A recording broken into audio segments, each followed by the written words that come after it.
परमेश्वर क्या क्या कर सकता है। यशायाह 46 का 9 और 10। प्राचीन काल की बातें स्मरण करो जो आरंभ ही से है, क्योंकि परमेश्वर मैं ही हूँ, दूसरा कोई नहीं। मैं ही परमेश्वर हूँ और मेरे तुल्य कोई भी नहीं है। मैं तो अंत की बात आदि से और प्राचीन काल से उस बात को बताता आया हूँ जो अब तक नहीं हुई। मैं कहता हूँ मेरी युक्ति स्थिर रहेगी और मैं अपनी इच्छा को पूरी करूँगा।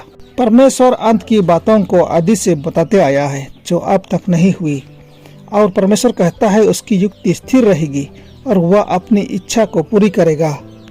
नंबर ए, पूरे हुए अनेक भविष्यवाणियों में से निम्नलिखित को उत्कृष्ट उदाहरणों के रूप में उल्लेखित किया गया है।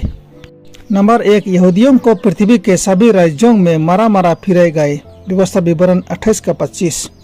नंबर 2, यहूदियों को अपने ही बच्चों को खाना था। व्यवस्था विवरण 28 का 53, और यह पूरा हुआ दूसरी रज्जा 6 का 25 से 29 में। नंबर 3, यरूशलेम में मंदिर को पूरी तरह से नष्ट किया जाना था। मत्ती 24 का 2।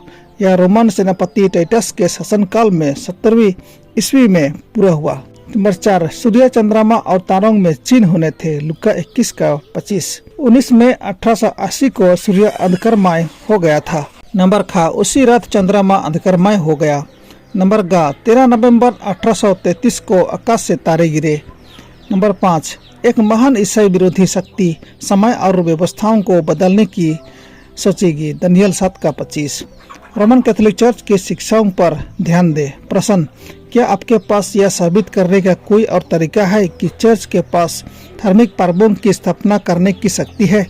उत्तर, यदि उसके पास ऐसी शक्ति न होती तो वह कार्य न कर पाती जिससे सभी आधुनिक धर्मविद उससे सहमत हैं।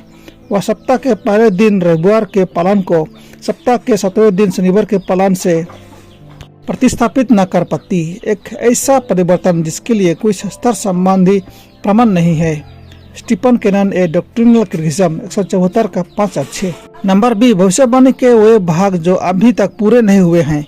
नंबर 1, दानियल 2, इन राजाओं के दिनों में स्वर्ग का परमेश्वर एक राज्य स्थापित करेगा। दानियल 2 का 44। नंबर 2, दानियल 7, परम प्रधान के संत राज्य पर अधिकार करेंगे। दानियल 7 का 18। नंबर 3, 7 मुहारें और आकाश लुढ़के हुए कागज की तरह हट गया और हर पहाड़ और द्वीप अपनी जगह से हिल गए, और पृथ्वी के राजाओं आदि ने पहाड़ों और चट्टानों से कहा, हम पर गिरो और हमें सिंहासन पर बैठे हुए उसके चेहरे से और उस मेमने के क्रोध से छुपाओ। प्रकाशित वाक्य 6:14 से 16।